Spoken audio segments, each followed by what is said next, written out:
सिद्धार्थनगर जिले से डुमरियागंज लोकसभा सीट से बसपा प्रत्याशी के उम्मीदवार आफ्ताब आलम ने चुनावी जनसभा को किया संबोधित।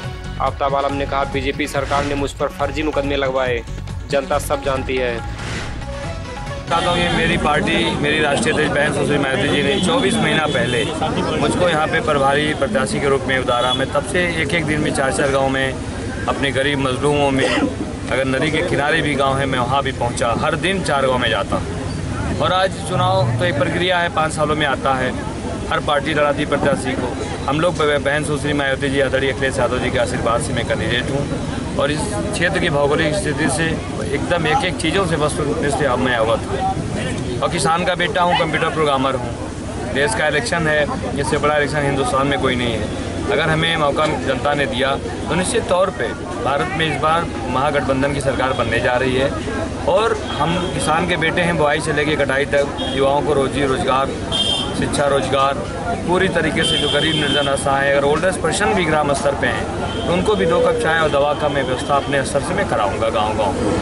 जैसा कि पिछली बार जब चुनाव हुआ था तो वर्तमान मुख्यमंत्री जी ने एक चीज़ कहा था महागठबंधन को लेकर के, कह कबीर कैसे निभे फेर का संग, तो इसमें आप कुछ देखिए। जो उन्होंने स्लोगन जो भी उन्होंने कहा, मुख्यमंत्री जी को 2 साल हो गया, योगी आदित्यनाथ जी को, और 2 साल में आम जनता बहुत परेशान है, न रोजी है न रोजगार है। लेकिन समाजवादी पार्टी बसपा की सरकार बना, बहुजन समाज पार्टी में सफाई कर्मचारियों की भर्ती हुआ, पेंशन, मकान, नवीनतम योजनाओं का विकास के दौड़ती थी।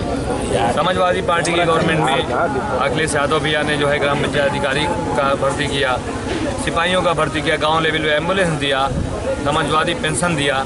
दोनों का काम जोड़ लीजिए, उसका 10% भारतीय जनता पार्टी इसीलिए फेल है। आम जनता इस पर रोड पे आ जा रही है। जैसे राजस्थान, छत्तीसगढ़, मध्य प्रदेश में औरतें, युवा सारे लोग रोड पे आ गए और इनको हरा के भेजे। उसी तरीके से मोदी जी के पार्टी जो शीर्ष नेता थे, शिवलाल के सेठवानी, मुरली मनोहर जोशी, इनके अम्बेडकर नगर के पूर्व सांसद और इनके जो है तमाम लोगों का जो है वीडियो वायरल हो रहा है। लोग कह रहे हैं कि 120 से इन्हीं के सांसद लोग कह रहे हैं। तो जब 120 वो मान रहे हैं तो 20 और घटा दीजिए, 100 के अंदर ये रहेंगे।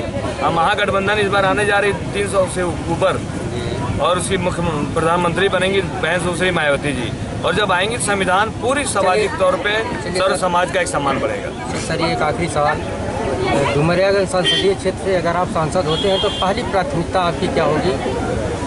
देखिए, पहली प्राथमिकता ये होगी कि जनता अगर हमें आशीर्वाद देती है तो 15 दिन के अंदर में कार्य योजना में पूरा बनाऊंगा, जो निरंतर आगामी हर साल जो वित्तीय वर्ष हमें बजट के यहाँ पे योजना लागू है डिस्ट्रिक्ट लेवल पे, उसको ज़मीन पे उतारने का, किसानों के लिए, युवाओं के स्किल डेवलपमेंट के लिए, और गांव में जो रोड नहीं है, जहाँ पे बिजली नहीं है, जहाँ पानी नहीं, जो फ्लड एरिया है वहाँ पे उद्योग के लिए, और यहाँ पे सारे संसाधन मौजूद मैं कराऊंगा। सर, आपके ऊपर लगातार मुकदमे दर्ज हो रहे हैं, इसमें प्रशासन से आप क्या कहेंगे? देखिए, मुकदमा जो दर्ज हो रहा है ये भारतीय जनता पार्टी का एक तरीके से वो बौखलाहट है।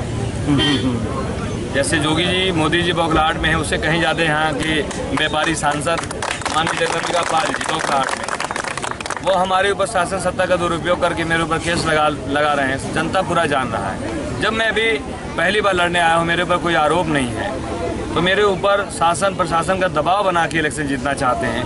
और जनता उनके बारे में जानती है कि मदारी सांसद हैं, झूठे सांसद हैं। ये एक लोग जानते हैं, सब लोग जान रहे हैं। भैया आफ्ताब गुड्डू के ऊपर ये केस लगवा रहे हैं। तो एक पंडित जी मिले वहाँ पे बासी में, बोले यही बासी में जगदम्बिका पाल जी के ऊपर केस लगा था, चुनाव जीत गए थे। आफ्ताब के ऊपर 7 केस लग चुका, अब आफ्ताब को कोई रोक नहीं पाएगा। बस्ती जिले के रुधौली थाना क्षेत्र से बीजेपी के बैनर और होर्डिंग से लदी पिकअप को एफएसटी टीम ने किया बरामद। पकड़े गए पिकअप से भारतीय जनता पार्टी के 127 बैनर हुए बरामद। लोकसभा चुनाव की तैयारियों को लेकर निर्वाचन आयोग के अधिकारी सख्त। और सारा पाबंदी पर चुनाव आचार संहिता के नियम गाइडलाइन का वो देखा गया, उसके तहत जो है वो नहीं आ रहा था। चूँकि वो होल्डर बैनर पोस्टिंग जो है, पोस्टर जो है वो जो आयोग का मानक है उसके हिसाब से जहाँ लगाएगा उस संपत्ति वाले व्यक्ति से अनुमति लेने के उपरांत लगा सकता है। तो वो अभी कहीं लगा नहीं रहा था, इसलिए ये है बस्ती खबर, नज़र हर गतिविधियों पर।